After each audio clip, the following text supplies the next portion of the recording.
Hello Kamars, magandang umaga po sa inyong lahat. At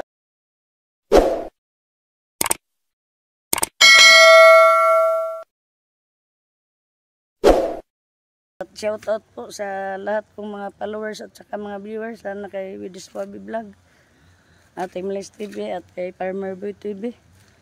Ito po, napakarami naming kalamansi na binili para itanim namin. Ito po, may mga bunga na ito siya. Yan, ang bunga niya. Yan, may mga bunga na po ito itatanim namin. At may mga bulaklak na rin po ito. Ayan, napakarami po nito, mga sobra sa 50 po ito. At mayroon pa po kaming darating na mas marami pa nito. Yan, nahinog na yung ibang bunga nito. At yan, may mga